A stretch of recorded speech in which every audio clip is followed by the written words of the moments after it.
Padahal mah bos lagi kemana? Kita datang, kutuk-kutuk. Iya bos. Coba ya lo rapiin nih laporan. Waduh, kita udah wudhu, udah tinggal jalan doang jadi muadzin di kantor. Dia pakai nyuruh, enggak gua jabanin bos, dijabanin. Aduh, pusing nih. Akhirnya perut nih ngalahin dia punya iman. Iya pak, insya Allah saya kerjakan. Yoi, rapi. Begitu udah mau kelar, ada aja judulnya, ditambahin lagi, tambahin lagi. Belum tentu nambah-nambahin itu manusia, bisa jadi setan. Lebih gila ya lagi, belum tentu ente masuk kantor ente, bisa jadi ente masuk ke kerajaan setan. Semua seperti istana Ratu Bilqis diciptakan oleh jin dan bangsa setan. Jus, ente masuk ke situ sebagai ujian buat ente semua.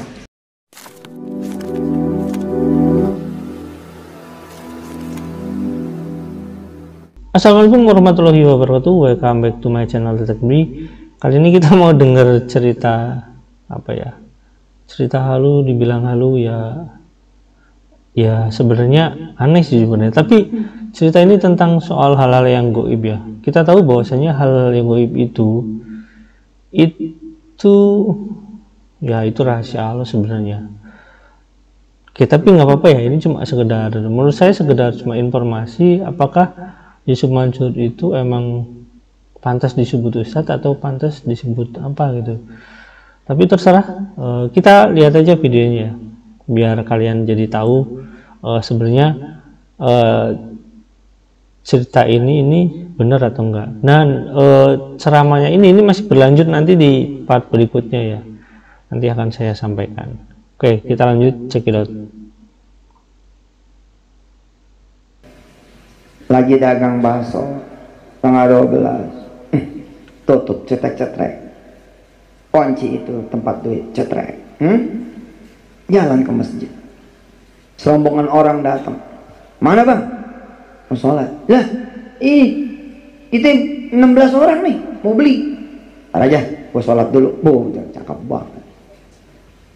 Kita tinggal, kenapa? Belum tentu itu pembeli. Bisa jadi itu rombongannya setan, sebagaimana dia ngegoda Siti Hajar.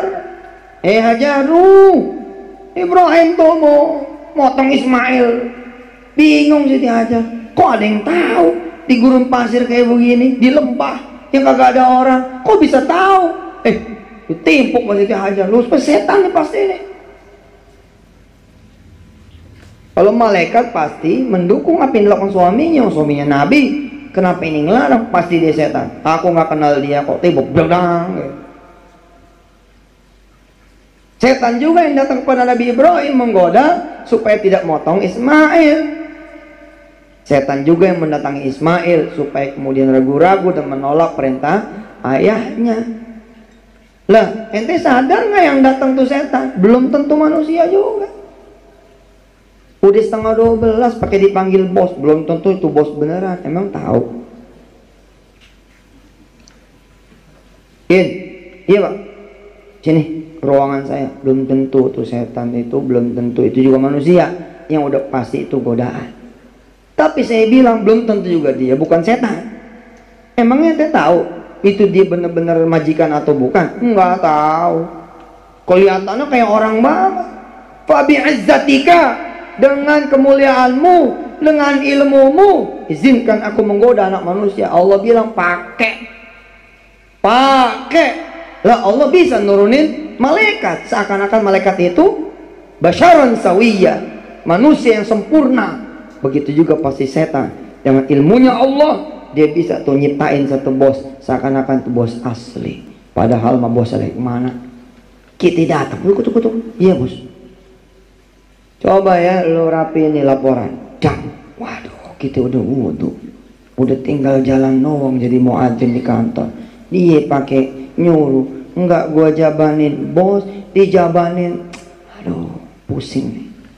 Akhirnya perut nih ngalahin dia punya iman. Iya pak, insya Allah saya kerjakan. Yoi, rapi. Begitu udah mau kelar, ada aja judulnya, ditambahin lagi, tambahin lagi. Belum tentu nambah-nambahin itu manusia, bisa jadi setan. Lebih gila ya lagi, belum tentu ente masuk kantor ente, bisa jadi ente masuk ke kerajaan setan. Semua seperti istana Ratu Bilqis diciptakan oleh jin dan bangsa setan. Jus, ente masuk ke situ sebagai ujian buat ente semua. Ngebentuk. Oke teman-teman, ini cerita fiktif ya, jadi jangan dianggap serius. Tapi maksudnya dia itu sedang ceramah dan dia mengaku sebagai seorang ustadz, menggambarkan kerajaan setan seperti kerajaan Ratu Bilqis gitu. Ya oke, itu sih cerita yang boleh-boleh aja. Tapi sebagai seorang ustadz harusnya kan tahu ya. Saya gini ya, saya perjelas dulu. Yusuf Mansur ini seorang sarjana hukum Islam yang paham dengan syariat Islam. Jadi kalau dia misalkan bercerita tentang syariat Islam, harusnya kan dia paham nih, bahwasanya hal-hal yang emang sesuatu yang dikehendaki sama Allah itu ada hal yang emang dibatasi, ada hal yang emang ada apa ya, terkhusus gitu, ada khususan, misalkan orang-orang yang bisa melihat malaikat misalkan seperti itu, atau misalkan malaikat turun di waktu-waktu tertentu saja dan hal tertentu saja. Terus setan juga nggak bisa semacam seperti itu. Kita tahu bahwasanya secara harfiah itu kita nggak bisa melihat setan secara kasat mata gitu, kecuali di hal-hal tertentu. Mungkin juga itu kadang cuma imajinasi kita. Dan kalau setan ini bisa merubah dirinya menjadi manusia, aneh juga. Dan mungkin menurut saya, pendapat saya, mungkin cerita-cerita Yusuf Mansur ya ceritanya seperti ini, bahwasanya dia disumbang sekian miliar dari orang tertentu, atau misalkan ada orang bangun masjid sekian ini, orang bangun masjid 19 miliar, orang bikin ini bikin itu, terus teman dia sangat ini sangat itu, terus bagaimana ini bagaimana itu, mungkin cuma cerita fiktif gitu untuk menarik perhatian audiens ya. Namanya juga motivator handal ya, wajar saja sih. Oke, tapi nggak masalah. Sampai di sini ya teman-teman, silakan berkomentar dengan baik ya, bukan seperti itulah. Terima kasih, kita lanjut lagi nanti ke video berikutnya ya. Masih video ini tentang malaikat setan. Oke, seolah oke, udah dulu ya teman-teman. Sampai di sini. Wassalamualaikum warahmatullahi wabarakatuh. Jangan lupa like, subscribe, dan komen. Bye.